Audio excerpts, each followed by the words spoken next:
Welcome to the DVERT Brief. I'm Dr. Meg McBride, Director of the Domestic Violent Extremism Research and Translation Center at CNA. This podcast series highlights new research, trends, and findings on violent extremism in America. Designed for policymakers, practitioners, and anyone curious about the evolving domestic threat landscape, this AI-generated podcast delivers concise and accessible summaries of our latest work. Thanks for listening.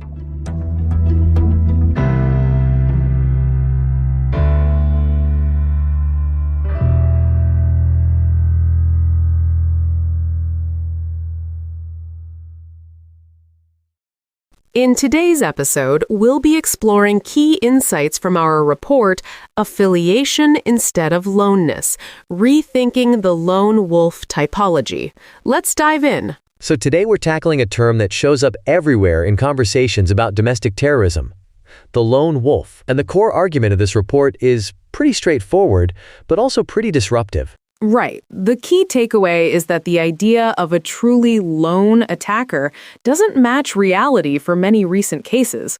Rather than being either alone or in a group, people tend to fall somewhere along a spectrum of involvement and influence. Interesting. So if you look closely, most people labeled as lone wolves actually have some level of connection to extremist ideas, networks, or other people, even if they aren't card-carrying members of an organization? Exactly. And that's where the data comes in. The researchers use the Domestic Terrorism Offender Level Database, or DTOLD, which includes 319 domestic terrorism perpetrators who carried out attacks in the U.S. between 2001 and 2020. Instead of just labeling each offender as acting alone or in a group, they gave each offender a score that captured how connected they were to other extremists. That score was based on things like whether they carried out their attack with a co-offender, received training or support from an extremist group, or were radicalized by friends, family, or online spaces. What surprised me was the pattern in the scores. If the lone actor versus group actor idea actually held up, you'd expect people to cluster at the low end or the high end, but that's not what happened. Not at all. Most offenders aren't at the extremes. They fall in between. And that means calling them lone wolves oversimplifies a much more complex picture. And the report makes an important clarification here. Affiliation doesn't mean social connectedness or isolation in general. It's not about whether someone had friends or a job.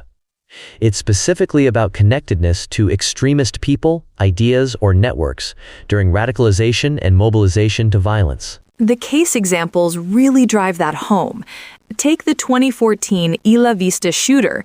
He scores low on affiliation because his engagement with extremist ideas was largely through independent online research and social media.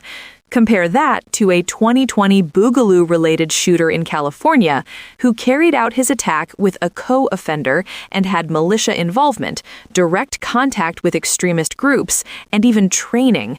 That person scores near the top of the scale. In earlier studies, those two attackers might have both been labeled lone actors, but the affiliation scores place them on opposite ends of a spectrum. So why does this matter now? One reason is the changing radicalization environment. The lone wolf concept emerged in the 1990s, before social media, before always-on online communities. Today, people can radicalize independently while being constantly influenced and reinforced by others online. The report highlights how this is especially relevant for youth, where self-directed but socially embedded radicalization has grown dramatically over the past decade. That blurring of individual and group dynamics creates real challenges for prevention and threat assessment. Which brings us to the implications. For researchers, moving from categories to a continuum allows for more precise analysis. It avoids lumping fundamentally different actors together. And for practitioners, especially those doing behavioral threat assessment, this approach can be a game changer. It suggests that prevention strategies should be tailored based on where someone falls along the affiliation spectrum. Right? Someone who's socially isolated but consuming extremist content online may need very different interventions than someone deeply embedded in an extremist group. The bottom line is this: abandoning rigid labels in favor of a more nuanced understanding of affiliation can lead to better assessments, earlier interventions, and stronger prevention strategies overall. It's not just a conceptual shift, it's a practical one. This podcast was produced with the assistance of artificial intelligence tools, but the content was based on research done by the DVERT Center, which is housed within CNA, a nonprofit research and analysis organization dedicated to advancing the safety and security of the nation.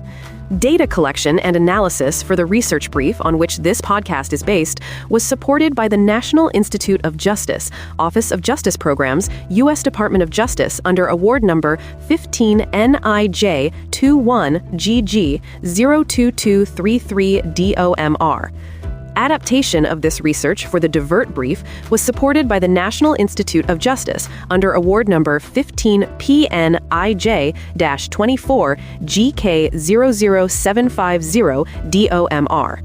The opinions, findings, and conclusions or recommendations expressed in this podcast are those of the authors and do not necessarily reflect those of the Department of Justice.